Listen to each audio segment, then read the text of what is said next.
Assalamualaikum warahmatullahi wabarakatuh. Kepada seluruh jamaah dimanapun berada, melalui video ini kami atas nama Yayasan Sahabat Sampai Surga ingin mengucapkan ribuan terima kasih karena atas bantuan, kontribusi, wakaf dari jamaah sekalian. Alhamdulillah kita telah membebaskan 1 hektar lebih tanah yang kedepannya akan berdiri pondok pesantren tafsir Al-Quran Ibnul Azhar. Bisa kita lihat di belakang saya inilah tanah di mana ada di antara kita yang menyumbang 1 meter, ada yang 2 meter, ada yang bahkan sampai 1000 meter. Alhamdulillah, semoga itu semua dicatat sebagai amal soleh di sisi Allah yang terus mengalir pahalanya sampai kita berjumpa dengan Allah Subhanahu wa Ta'ala. Dan kembali kami mengajak jamaah untuk berkontribusi dalam rangka pembangunan pondok pesantren. Ya, seberapapun yang kita mampu. Mungkin kita mampu 1 sak semen misalnya, 1 batang besi, tidak mengapa. Insya Allah itu semua akan dicatat sebagai pahala yang terus mengalir di sisi Allah Subhanahu wa Ta'ala. Dan nanti bagaimana cara penyaluran bantuan itu bisa ditransfer melalui rekening di bawah ini. Sekali lagi kami ucapkan terima kasih dan teriring doa kepada seluruh siapapun yang membantu, yang berkontribusi. Semoga Allah sehatkan, semoga Allah lancarkan segala urusan, dan Allah lindungi keluarga kita semua dunia dan akhirat. Barakallahu fikum. Dan kami mohon doa agar kami tim Yayasan Sahabat Sampai Surga terus diberikan kesehatan, keikhlasan, istiqomah dalam mewujudkan cita-cita mulia ini demi melanjutkan perjuangan baginda Muhammad sallallahu alaihi wasallam, demi melanjutkan perjuangan para ulama dalam membumikan Al-Quran. Terima kasih. Jazakumullahu khairan. Wassalamualaikum warahmatullahi wabarakatuh. Bismillahirrahmanirrahim.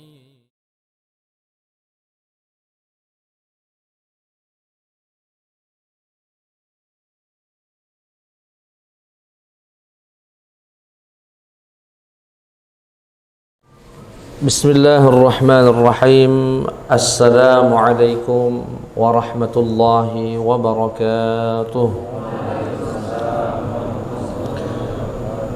Alhamdulillah, segala puja dan puji syukur senantiasa kita persembahkan kehadirat Allah Subhanahu wa Ta'ala, karena tak sedetik pun, sekejap pun berlalu dari hidup kita kecuali berlalu dengan nikmat Allah Subhanahu wa Ta'ala. Alhamdulillah. Semoga Allah berkenan untuk senantiasa menyempurnakan nikmatnya untuk kita dan membimbing kita untuk menjadi hamba-hamba Allah yang pandai bersyukur.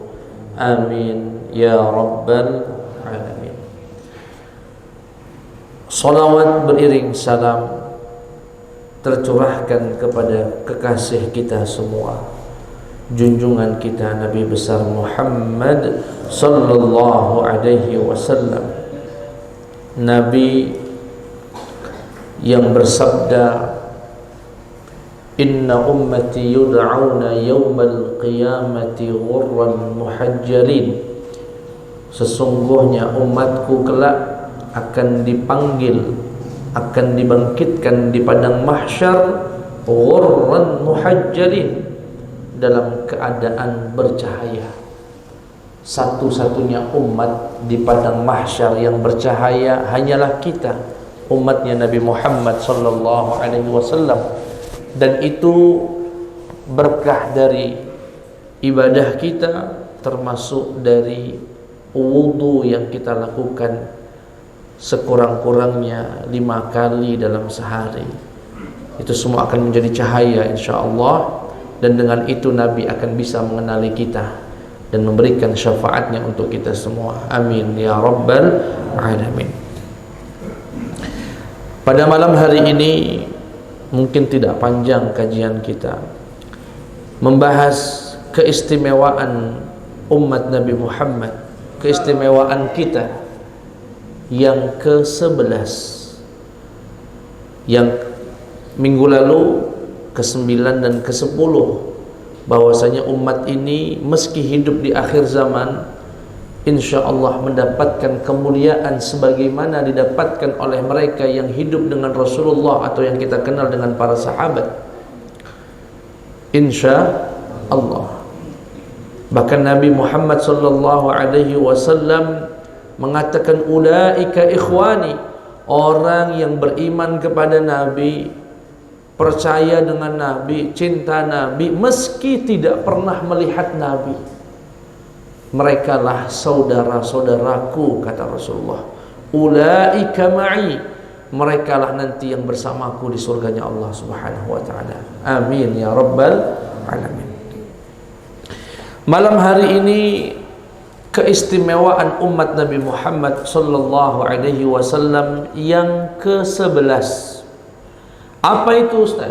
Qala al-musannif rahimahullah wa nafa'ana Allah bi 'ulumihi fid dunya wal akhirah. Kata beliau, wujudu qabri nabiyyina Muhammadin sallallahu alaihi wasallam bit ta'yin. Satu-satunya umat yang kuburan nabinya ketahuan cuma umat Nabi Muhammad. Nabi Adam tidak ada yang tahu di mana beliau dikuburkan secara pasti. Nabi Musa, Nabi Isa, apalagi Nabi Isa belum meninggal dunia. Nabi Harun dan seluruh nabi sampai hari ini tidak ada satu orang pun yang dapat memastikan di mana para nabi-nabi itu dikubur.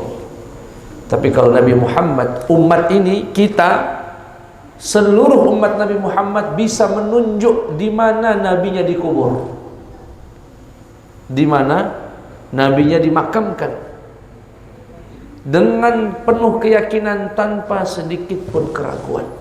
Dan itu suatu keistimewaan yang luar biasa yang Allah hanya berikan kepada kita umat Nabi Muhammad sallallahu alaihi wasallam.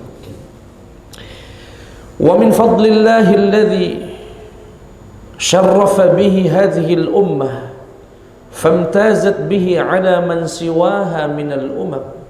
Di antara anugerah yang Allah berikan kepada umat ini sehingga umat ini menjadi umat yang spesial, umat yang mulia dibandingkan umat-umat yang lain, adalah anna qabra nabiyyina wa sayyidina ma'lumun indana biyaqinin wa tawaturin, bahwasanya kuburan nabi kita, punggawa kita Sayyidina Muhammad sallallahu alaihi wasallam ma'lum, diketahui, bukan sekedar diketahui, tetapi biyaqinin, yakin betul 100% Nabi Muhammad sallallahu alaihi wasallam dikuburkan di sebelah Raudhah di kota Al-Madinah Al-Munawwarah yang sekarang masuk dalam komplek Masjid Nabawi. Kalau nabi-nabi yang lain kan diduga Nabi Musa di sini, diduga Nabi Isa di sini, dan seterusnya. Tapi kalau Nabi Muhammad, bapak-bapak, ibu-ibu, kita semua bisa menunjuk dengan jari ini di mana Rasulullah dikuburkan. Dan itu satu keistimewaan sekali lagi yang Allah berikan kepada umat Nabi Muhammad sallallahu alaihi wasallam.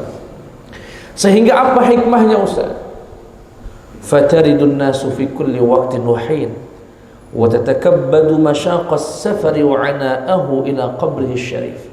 Dengan itu jelas kemana umat ini harus berziarah, kemana umatnya berziarah, tahu alamatnya jelas, tempatnya jelas, sehingga manusia berbondong-bondong setiap waktu. Tidak pernah terputus kuburan Nabi diziarahi oleh umatnya dari segala penjuru dunia. Dari kampung pelosok sana, ketika Allah izinkan mereka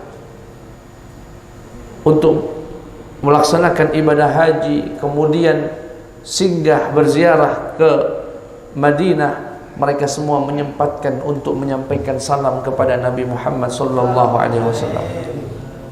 Bayangkan, ada orang gajinya nggak seberapa, pendapatannya nggak seberapa, dikumpulkan dikit demi sedikit, 20 tahun, 30 tahun. Salah satunya hanya ingin bisa menyampaikan salam kepada Rasulullah sallallahu alaihi wasallam. Sehingga saya misalkan sering atau beberapa kali membimbing jamaah umrah, iri dengan mereka yang bisa meneteskan air mata baru mau masuk babus salam, pintu yang mengarahkan ke kuburan Nabi, sudah pada menangis, meneteskan air mata, rindu dengan Rasulullah sallallahu alaihi wasallam. Maka saya sering, meski saya membimbing, terkadang saya lebih memilih untuk di belakang mereka, bahagia melihat air mata orang-orang yang cinta dengan Rasulullah sallallahu alaihi wasallam. Mereka berziarah dengan penuh rindu, dengan penuh cinta. Maka dari itu, ini sedikit bisa dikatakan koreksi pribadi saja. Saya tidak cocok, tidak pas dengan keberadaan askar, kita sebutnya askar, para tentara atau para pihak keamanan yang diposisikan di depan kuburan-kuburan Nabi, kemudian berkata syirik, syirik, haram, haram, haram.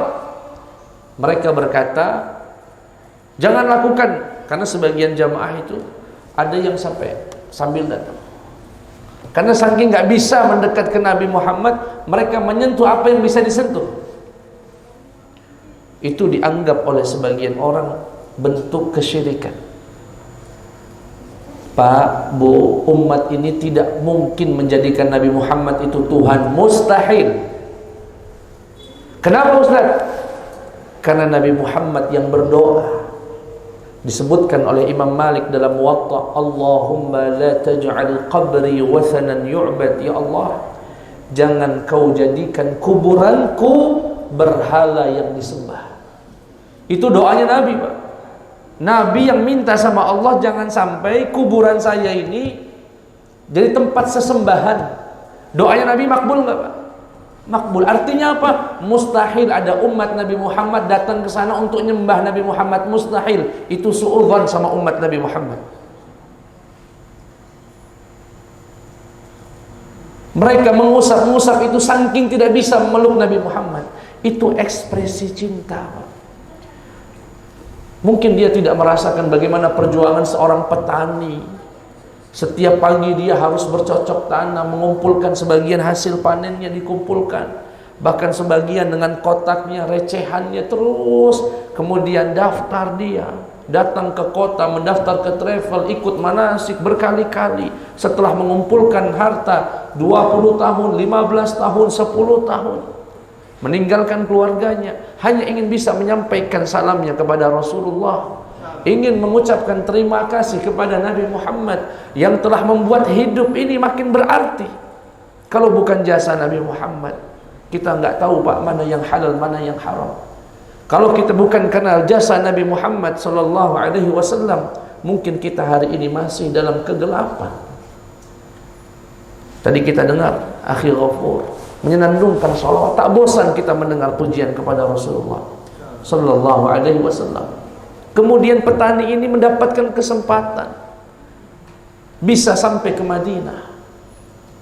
Ia ingin luapkan semua rasa rindu itu. Bertahun-tahun dia salat mengucapkan assalamu alayka ayyuhan nabiyyu wa rahmatullahi wa barakatuh dalam salatnya. Di salat wajibnya, di salat sunnahnya dia sampaikan assalamu alayka ayyuhan nabiyyu wa rahmatullahi. Dari kejauhan 10.000 kilometer jarak kita dengan Madinah hari ini. Kemudian saat itu dia sampai ke Madinah. Mungkin itu kesempatan yang pertama dan terakhir kalinya dia bisa berziarah. Ia ekspresikan cinta itu kepada Rasulullah. Karena tak bisa memeluk jasad Nabi, tak bisa memegang Nabi. Ia pegang apa yang bisa dia pegang sebagai luapan cinta dan rindu kepada junjungannya Nabi Muhammad SAW. Sehingga keberadaan askar itu yang ada di dekat, kemudian mengatakan haram, syirik dan sebagainya, merusak suasana haru yang didapatkan oleh mereka. Dia tidak merasakan rindu itu. Makanya saya tidak setuju itu. Karena Nabi yang sudah menjamin gak ada umatnya datang nyembah-nyembah Nabi Muhammad, mustahil itu. Allahumma la taj'al qabri wathanan yu'bad. Ya Allah, jangan kau jadikan kuburanku sebagai berhala yang disembah selain daripada. Nabi Muhammad tahu umatnya akan datang min kulli fajjin 'amiq, dari segala penjuru dunia yang jauh, untuk mengucapkan assalamu alayka ya Rasulullah, assalamu alayka ya Nabi Allah, assalamu alayka ya Habib Allah, assalamu alayka ya Sayyidul Mursalin wal Anbiya wal Mursalin. Mengucapkan salam. Sehingga lalu apa yang akhirnya terjadi, Pak? Saya lihat ini sebagai hukuman, wallahu a'lam. Hukuman bagi mereka yang suudzon kepada umat Nabi Muhammad. Itu suudzon, Pak. Apa hukumannya bagi mereka yang ada di sekitaran Nabi itu? Setiap hari jasad mereka ada di sebelah Nabi, tapi mereka tidak pernah merasakan manisnya rindu dengan Nabi Muhammad. Dari mana Ustaz tahu? Saya tahu dari bagaimana cara mereka tertawa-tawa, terbahak-bahak, ngobrol kayak belakangnya hanya jarak 2 meter Nabi Muhammad ada di sana. Mana adabnya dengan Nabi? Maka dari itu pesan kami nantinya buat kita yang berziarah, semoga Allah berikan kesempatan kita semua untuk bisa ke sana, ya, berziarah ke makam Nabi Muhammad. Hiraukan itu, tidak usah dengarkan mereka berkata syirik, mereka berkata. Yang penting kita ucapkan salam kita, luapkan cinta kita kepada Nabi Muhammad sallallahu alaihi wasallam. Dan belum pernah ada, Pak, dan doa Nabi mustajab nggak, Pak? Kalau nabi-nabi yang lain dijadikan Tuhan, Nabi Isa dijadikan Tuhan, Nabi Nuh pengikutnya kemudian dijadikan patung dan disembah selain Allah. Tapi Nabi Muhammad pernah Bapak dengar cerita kisah ada umatnya kemudian menyembah, membuat patung Nabi Muhammad kemudian disembah-sembah? Nggak ada, karena itu doanya Nabi. Nabi minta agar Nabi Muhammad tidak dijadikan sesembahan. Jadi jangan suudzon, jangan berprasangka buruk. Ya. Saya beberapa hari yang lalu melihat video ada anak kecil, mungkin umur 6 tahun. Saat itu Babus Salam kosong, tidak banyak orang. Dia datang sendirian ziarah ke makam Nabi. Kemudian dia ucapkan gini, ya Rasulullah, assalamualaikum, dengan penuh sambil nunduk-nunduk begini, ya Rasul. Ekspresi cinta. Dan tidak akan ada insya Allah, karena itu kabulnya doa Nabi Muhammad. Nah, umat yang nyembah Nabi Muhammad, kita tahu Nabi Muhammad adalah abduhu wa rasuluh, hambanya Allah, ciptaan Allah, makhluk beliau. Tapi beliau adalah khairu khalqillahi kullihim, sebaik-baiknya ciptaan Allah subhanahu wa ta'ala. Baik, wa hadha syaraf wal fadl lam yathbut li nabiyyin ghairihi. Dan kemuliaan ini, kemuliaan bahwasanya satu-satunya nabi yang kuburannya dapat dilihat, ditunjuk dan diketahui, merupakan kemuliaan yang hanya untuk Nabi Muhammad dan tidak diberikan kepada selain Nabi Muhammad dan umatnya. Imam Ibnu Hajar ini yang menafsirkan Sahih Bukhari, nama bukunya Fathul Bari, berkata, walam tu'lam maqabirhum, dan belum diketahui kuburan-kuburan para nabi, bi ardin, di satu negeri, di satu tempat, yaqinan, secara yakin, ghaira ma sakana rasul, kecuali kuburan yang disemayamkan di sana jasad Nabi Muhammad sallallahu alaihi wasallam. Wa qala al-Imam Malik radhiyallahu anhu lil Mahdi, satu ketika Imam Malik ini kan hidup di dinasti Abbasiyah. Dinasti, kita tahu Pak, sepeninggalan Nabi Muhammad sallallahu alaihi wasallam, kekhilafahan dikenal dengan istilah Khulafa Ar-Rasyidin atau Khilafatul Rasyidah, Abu Bakar, Umar, Uthman dan Ali. Sepeninggalan khulafa yang 4 ini, khilafahnya dikenal dengan istilah Khilafah Umayyah. Khilafah Umayyah. Kemudian berpindah lagi menjadi Khilafah Abbasiyah. Kemudian berpindah lagi menjadi Khilafah Utsmaniyah atau yang biasa disebut di Indonesia Ottoman yang ada di Istanbul, Turki.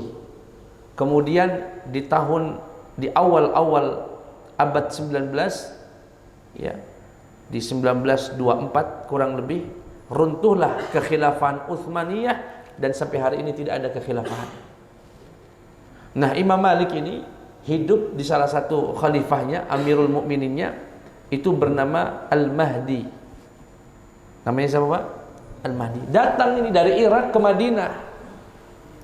Sesampainya di Madinah dengan rombongannya, Imam Malik berkata begini, "Ya Amirul Mukminin, wahai pemimpin kaum mukminin."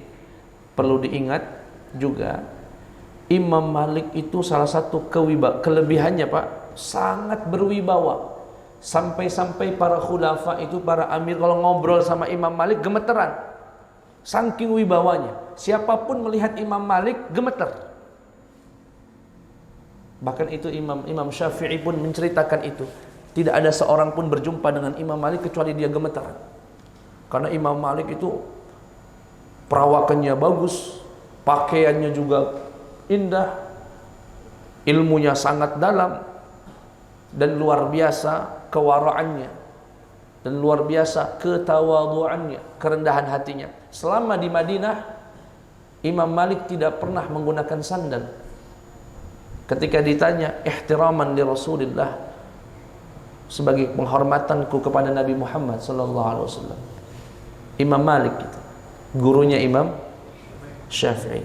Imam Malik itu Pak, kalau ada orang datang ke rumahnya kemudian meminta sesuatu, minta fatwa, minta ilmu, atau minta hadis, yaitu minta riwayat yang ada dalam Imam Malik, dalam hafalan Imam Malik, itu biasanya ketika ada orang ngetok pintu, nanti beliau nyuruh budaknya, pembantu di rumah, tolong tanya tamu itu mau minta apa? Apakah minta fatwa? Ini minta pendapat saya, jawaban hukum ini dan hukum itu, atau minta hadis Nabi Muhammad yang ada pada saya? Baik ya Imam, keluar. Kalau yang datang itu kemudian minta fatwa, biasanya jawabannya dititipkan kepada si pembantu. Tanyakan apa yang ditanyakan, ini jawabannya, sampaikan ke dia. Tapi kalau datang minta hadisnya Nabi, kata Imam Malik, suruh dia tunggu. Imam Malik langsung mandi, langsung menggunakan pakaian yang paling mewah yang beliau punya. Kemudian memerintahkan si tamu untuk masuk, dan beliau naik di atas bangku atau semacam singgasana. Jadi di rumahnya Imam Malik itu di ruang tamu ada kursi tinggi Pak. Kemudian tamunya suruh di bawah. Imam Malik kemudian menjelaskan mengapa demikian. Kalau yang pertama datang minta fatwa, fatwa itu pikiran saya, bisa benar, bisa salah, dan siapalah saya. Tapi kalau dia datang minta hadisnya Nabi Muhammad, hadis Nabi Muhammad adalah hadis ucapan yang sangat tinggi, tidak aku berikan kecuali aku dalam keadaan yang terbaik, pakaian yang terindah yang beliau punya, mandi beliau, gosok gigi beliau, dan berada di puncak, duduk di atas agar yang menerima itu di bawah, karena ini hadisnya Nabi Muhammad sallallahu alaihi wasallam. Bagaimana beliau ta'zimnya Imam Malik kepada Rasulullah sallallahu alaihi wasallam. Sehingga ketika Imam Mahdi ini, ya, Amirul Mukminin ini datang, kata Imam Malik, "Ya Amirul Mukminin, wahai pemimpin umat Islam, innaka tadkhulul ana al-Madinata fatamurru biqaumin an yaminika wa yasarik." Sesungguhnya kamu saat ini mau masuk ke Madinah. Beliau datang dari Irak, mau masuk ke kota Madinah, dan kamu akan melewati suatu kaum yang berada di sisi kananmu, berada di sisi kirimu, wahum auladul muhajirin, mereka adalah keturunan-keturunan sahabat Nabi Muhajirin yang dulu hijrah bersama Nabi Muhammad. Fasallim alaihim, jangan lupa kamu ucapkan salam kepada mereka. Bayangkan itu, seorang ulama kalau berwibawa, kalau punya haibah, punya karisma, dia bisa perintahkan itu, Amirul Mukminin, ucapkan salam kepada orang yang berada di kanan dan kirimu, karena mereka adalah keturunan-keturunan sahabat Nabi Muhammad sallallahu alaihi wasallam. Fa innahu, karena sesungguhnya, ma ala wajhil ardi, tidak ada di muka bumi ini, qaumun, suatu kaum, khairun, lebih baik, min ahlil Madinah, dari penduduk Madinah, wala khairan minal Madinah, dan tidak ada tempat lebih baik daripada kota Madinah. Sang Amirul Mukminin bertanya, wa min aina qulta dzak, atau qulta dzalika ya Aba Abdillah, dari mana kamu ucapkan itu wahai Imam Malik? Apa dasarmu mengatakan mereka ini, penduduk Madinah ini penduduk yang terbaik, dan Madinah adalah tempat yang terbaik? Imam Malik kemudian berkata, li'annahu, karena sesungguhnya, la yu'raf, tidak diketahui, qabru nabiyyin, kuburan satu nabi pun, al-yaum, hari ini, ala wajhil ard, dari seluruh dunia, di atas muka bumi ini, yang diketahui, ghairu qabri Muhammadin, kecuali kuburan Nabi Muhammad sallallahu alaihi wasallam, wa man qabru Muhammadin indahum, dan siapapun yang kuburan Nabi ada di sisi mereka, fayambaghi, maka seyogyanya, an yu'lam fadluhum ala ghairihim, ini menunjukkan mereka adalah orang-orang spesial yang Allah utamakan dibandingkan dari umat atau kaum yang lain. Jadi ketika Imam Malik berkata kepada Amirul Mukminin, kamu ini mau masuk Madinah, itu orang-orang di sekitar kamu itu orang-orang terbaik, mereka keturunan para sahabat kaum Muhajirin, jangan lupa ucapkan salam kepada mereka, karena mereka adalah kaum terbaik di tempat yang terbaik. Kata Amirul Mukminin Al-Mahdi, dari mana itu Imam Malik kok bisa tahu mereka ini orang-orang terbaik, bisa tahu ini tempat yang terbaik? Karena kata Imam Malik, enggak ada satu tempat pun, ya, satu kuburan pun dari kuburan para nabi yang diketahui kecuali kuburannya umat ini, umat Nabi Muhammad sallallahu alaihi wasallam. Dan barang siapa yang tinggal di satu tempat, di sana ada kuburan Nabi, mereka lah orang yang mendapatkan kemuliaan dari Allah Subhanahu wa ta'ala. Mungkin bapak-bapak ada yang bertanya, lalu lebih mulia kuburan Nabi atau Madinah atau Mekah? Kan kata Imam Malik, tempat terbaik di sini adalah Madinah. Al-Imam Qadhi Iyad dalam kitab Asy-Syifa, ya, menjelaskan, dan tidak hanya beliau, banyak ulama, dan ini memang diperselisihkan, tapi bahkan Imam Qadhi Iyad mengatakan ini sepakat ulama, Mekah lebih afdal dari Madinah. Jelas, karena sholat di Mekah 100.000 kali lipat, sedangkan sholat di kota Madinah atau di Masjid Nabawi itu hanya 1000 kali lipat. Sehingga dari sini kita tahu kota Mekah itu lebih afdal daripada kota. Tapi para ulama mengatakan kota Mekah lebih afdal dari Madinah, kecuali tempat disemayamkan jasad Nabi Muhammad sallallahu alaihi wasallam itu lebih afdal dari Mekah. Lebih afdal dari Mekah. Apapun yang berkaitan dengan Nabi Muhammad akan menjadi yang terbaik. Umat ini menjadi terbaik karena Nabi Muhammad sallallahu alaihi wasallam. Al-Quran Nul Karim menjadi kitab suci Allah yang terbaik karena diturunkan kepada Nabi yang terbaik, Nabi Muhammad sallallahu alaihi wasallam. Sehingga Imam Malik mengatakan ini adalah tempat yang terbaik karena di sana bersemayam jasad baginda Muhammad sallallahu alaihi wasallam. Kemudian yang terakhir yang disebutkan oleh Sayyid Muhammad dalam kitab ini, Fal qabru syarif, kuburannya Nabi Muhammad sallallahu alaihi wasallam, tempat itu maudhi' tanazzulir rahmah, tempat turunnya rahmat Allah Subhanahu wa taala. Dari mana Ustaz?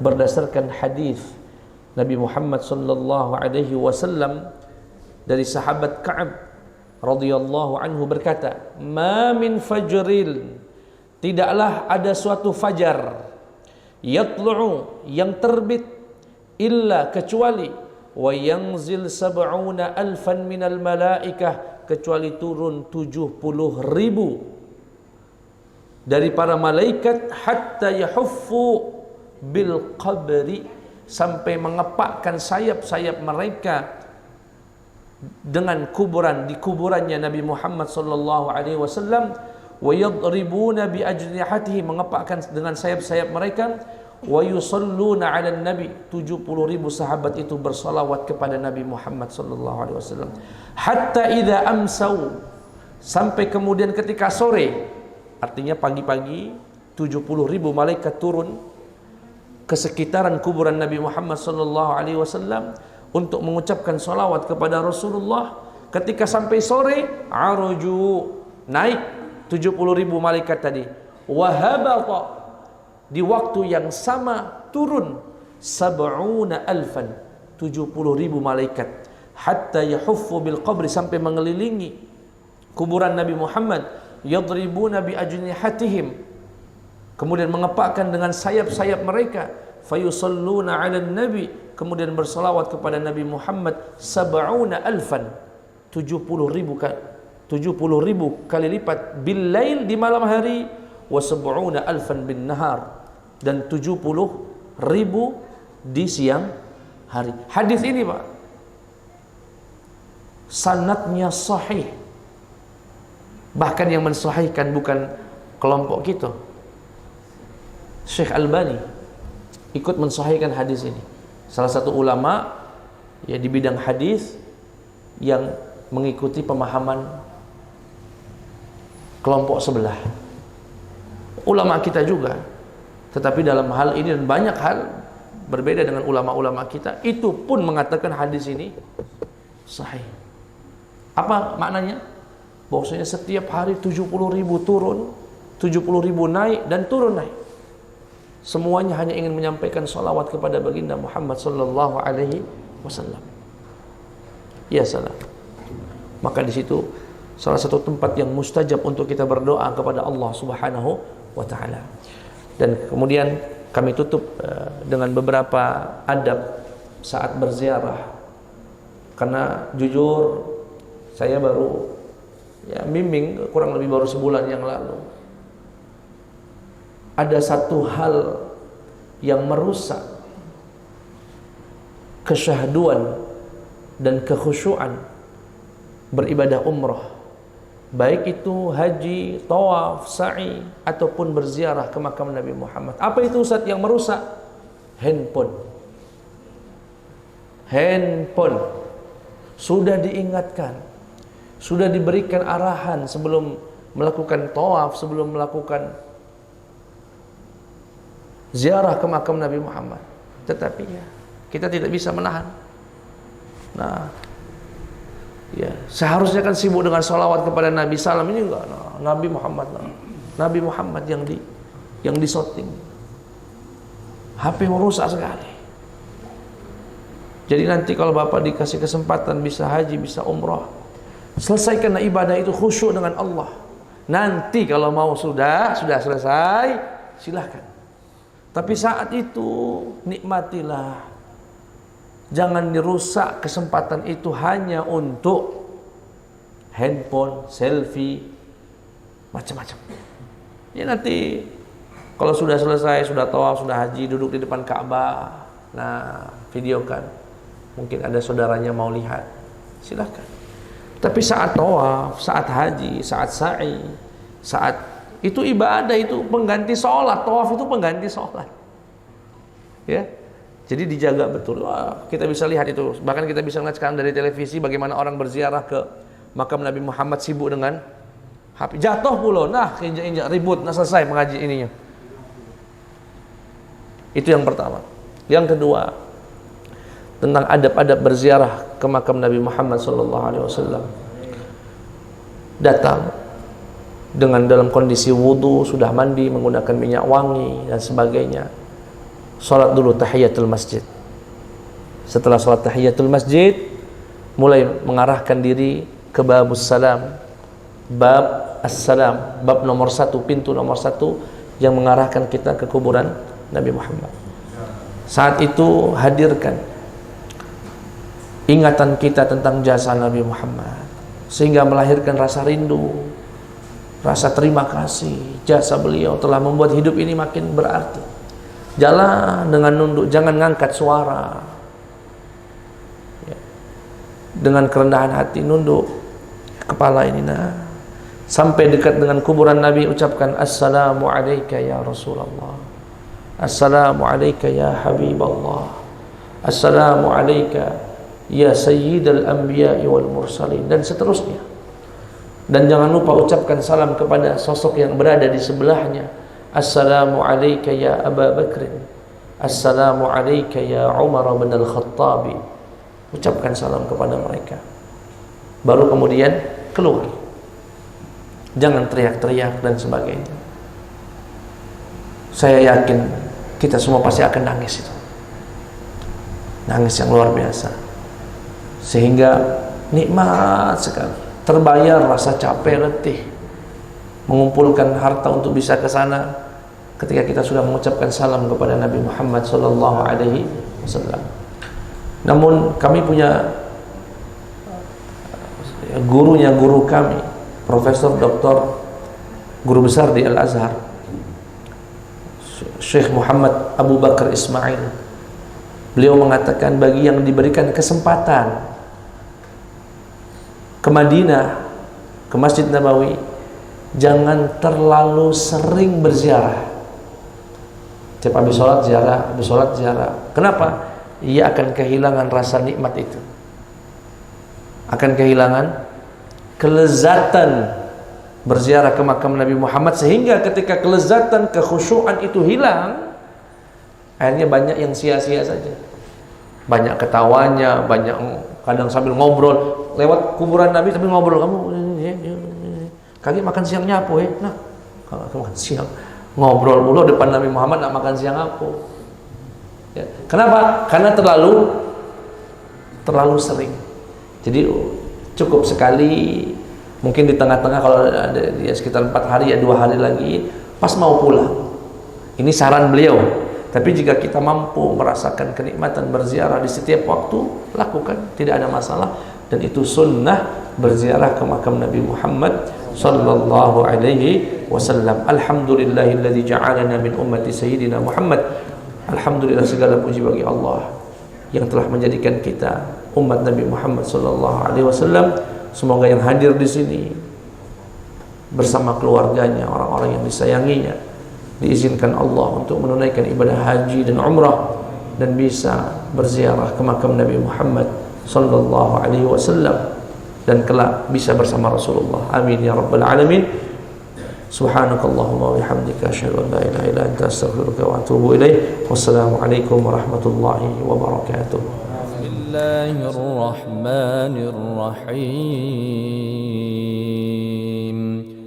Bismillahirrahmanirrahim. Bismillahirrahmanirrahim.